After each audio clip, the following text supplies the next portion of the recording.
Salut à tous, alors j'espère que vous allez tous très bien. Donc me voilà aujourd'hui pour la vidéo des 2 ans et demi de testostérone. Alors donc qu'est-ce qui s'est passé de nouveau en 6 mois?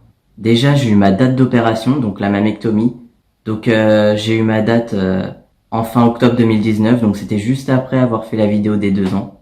Donc déjà de base je m'attendais à ce que je me fasse opérer fin 2019, début 2020.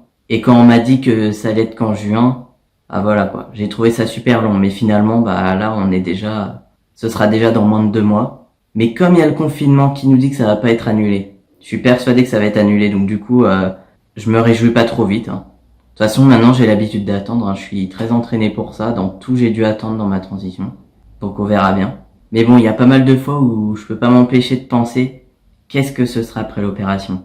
Quelle sera ma nouvelle vie? Ça pourra que être une meilleure vie. Déjà, quand je devrais aller à la plage ou à la piscine, je serais plus obligé de mettre tout mon équipement, qui est vraiment pas confortable. Donc, pour le haut, forcément, le t-shirt compresseur et le t-shirt de bain, ça a commencé à bien m'énerver, au point que je me privais même de me baigner. De toute façon, maintenant, avec le temps, je suis plus aussi fan qu'avant, de me baigner, donc ça me dérange pas. Mais sinon, ouais, je pense après, je pourrais me remettre torse nu. Après des années, là, ce sera vraiment la liberté. Et j'ai vraiment hâte de ça. Au début, il faudra quand même que je protège mes cicatrices du soleil. Donc je pense pendant 1 ou 2 étés qui suivent l'opération, je garderai mon t-shirt de bain. Sinon, je sais plus si dans la vidéo des 2 ans de testo, je l'avais dit, mais j'aurai la péri-aréolaire. Donc c'est la méthode d'opération qui laisse le moins de traces. Donc c'est super. Donc voilà, j'ai vraiment hâte quand même de faire l'opération. Bon, sinon, alors, au niveau des effets de la testo. Il y a la répartition des graisses qui se fait un petit peu. Mais bon, encore une fois, je pense que c'est moi qui force le truc, si on peut dire, grâce à mon mode de vie sain, où j'essaye de faire quand même du sport et j'essaye de manger au mieux, même si c'est pas toujours facile. Pour ce qui est de ma voix, moi je pense qu'elle a pas changé et qu'elle changera plus jamais. De toute façon, elle est bien, elle est suffisamment grave pour qu'on me prenne pour un homme. Déjà au téléphone, je n'ai plus jamais eu de madame, et ça tant mieux parce que chaque fois qu'on employait ce mot, c'est comme si on m'enfonçait un couteau dans le cœur. Peut-être que j'exagère, mais c'est vrai, moi je le ressens comme ça. Pour moi, c'est la pire insulte du monde. Je commence aussi à avoir des veines sur les avant-bras, donc surtout quand il fait chaud, parce qu'avant, j'avais jamais de veines sur les avant-bras. Et là, ouais, quand je vois ça, je trouve ça vraiment trop beau. Après, c'est qu'un détail, mais ça fait toujours plaisir.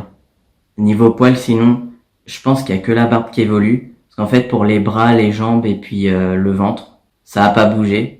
Et puis tant mieux parce que j'ai pas envie de ressembler à un singe. J'en ai déjà assez comme ça, je trouve. Y a pas besoin de plus. Moi, c'est surtout la barbe qui m'importe. Parce que c'est vraiment l'élément qui permet d'avoir un meilleur passing possible quand on est FTM. Et donc, justement, j'ai l'impression qu'il y a que la barbe qui évolue. Au début, franchement, ça fait quelques poils par-ci par-là. Et après, il y a de plus en plus de poils au centimètre carré. Et je pense que sur la finalité, ça fera comme des cheveux, ça fera des poils très très rapprochés. Ça fera vraiment une vraie barbe après. Donc en fait, je l'ai jamais vraiment rasé. Parce que déjà, j'ai pas envie de m'abîmer la peau, j'aime pas le rasoir. En fait, quand je la coupe juste au ciseau, comme si je coupais des cheveux. Et comme ça, j'en ai encore un peu, et comme ça, on a encore plus de chances de me prendre pour un homme. Déjà que j'ai une tête de gamin prépubère, alors j'ai pas envie de ressembler à un enfant, là.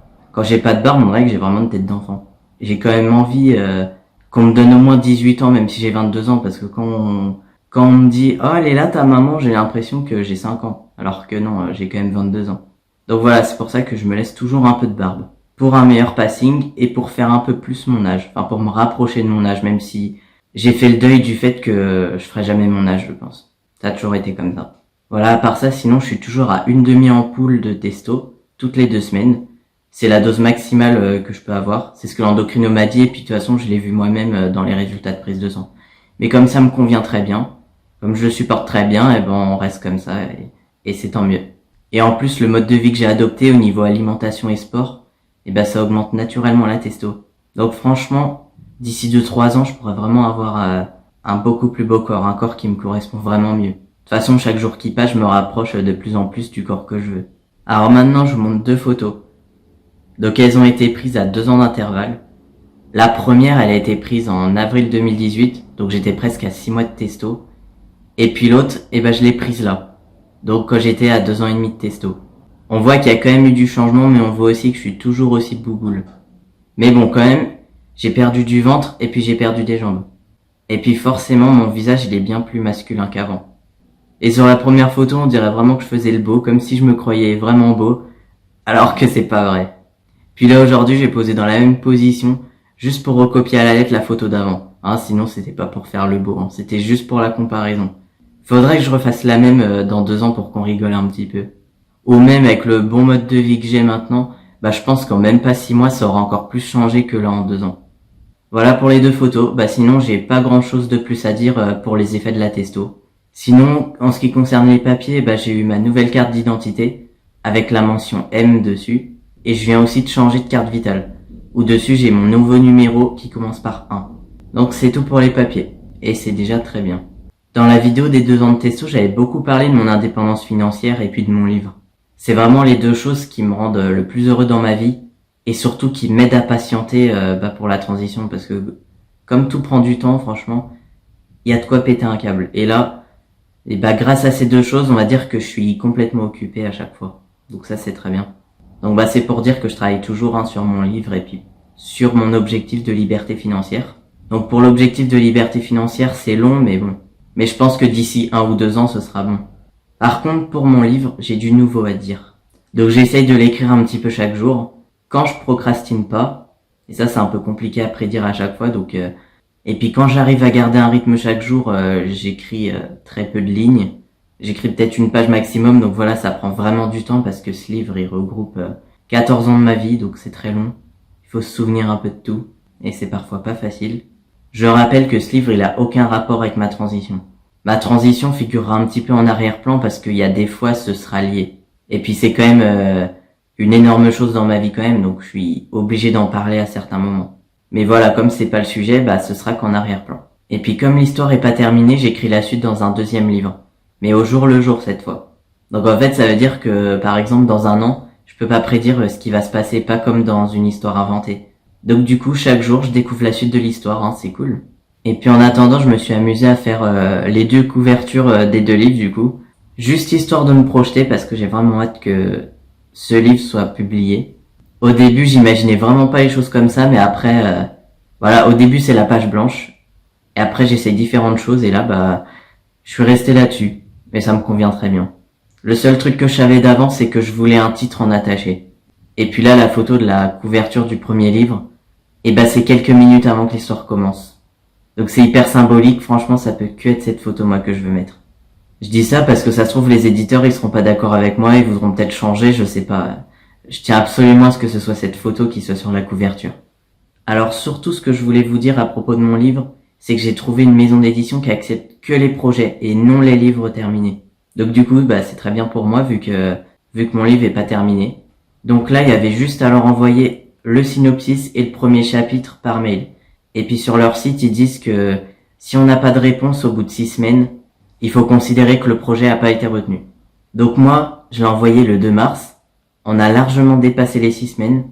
Donc je devrais être déçu de pas avoir eu de réponse, mais je le suis pas. Je le suis pas parce que on est en confinement, tout simplement. Et comme les maisons d'édition, ce sont pas des choses indispensables comme les magasins de nourriture par exemple, je pense qu'il y a plus personne qui travaille. Et du coup, c'est normal, ils ont pas pu regarder les mails qui sont arrivés, les nouvelles personnes qui ont des projets à leur proposer. Puis d'ailleurs, je suis allé faire un tour sur leur site. D'habitude, ils publient environ 1 à 2 livres par semaine. Et là, ça fait 1 mois qu'ils en ont pas publié. Donc j'ai bien confirmation que l'activité a bien été arrêtée. Et d'ailleurs, le dernier livre, il a été publié le 23 mars. Et c'est un livre sur le coronavirus. Donc voilà. Je pense qu'en début de confinement, ils ont dû un peu franchir les barrières pour pouvoir publier ce livre qui est complètement dans le sujet du moment, mais après voilà quoi. Après comme les règles se sont endurcies, là ils peuvent plus tricher, ils peuvent plus rien publier. Donc d'un côté ça me rassure. Ça veut dire que mon mail n'a pas encore dû être ouvert et qu'ils le verront après le confinement. Puis surtout comme c'est une grande maison d'édition, je pense qu'ils doivent recevoir beaucoup de mails et qu'ils mettent du temps à les regarder, donc je pense les 6 semaines de délai, ça doit être approximatif, des fois peut-être que c'est moins, des fois c'est peut-être plus en fonction de ce qu'ils reçoivent. Donc voilà, je croise les doigts, j'y crois beaucoup. Puis surtout, je me démarque des autres dans le sens où j'aurai au moins un autre livre qui va raconter la suite de mon histoire. Parce que tant que l'histoire elle est pas encore terminée, je continue d'écrire. Et ça se trouve à la fin de ma vie, je serai peut-être encore en train d'écrire. Donc ce qui est marrant, c'est que je peux pas prédire du tout, et je pense que ça c'est quelque chose qui peut bien se démarquer des autres livres. Donc là déjà le grand suspense du moment, c'est est-ce que je vais me faire opérer le 11 juin ou est-ce que ce sera reporté à cause du confinement. Donc quel que soit ce qui se dit, j'en ferai quand même une vidéo histoire de vous informer. Et puis maintenant pour conclure, j'ai qu'une chose à vous dire, c'est portez-vous bien et surtout restez chez vous. À bientôt dans une nouvelle vidéo.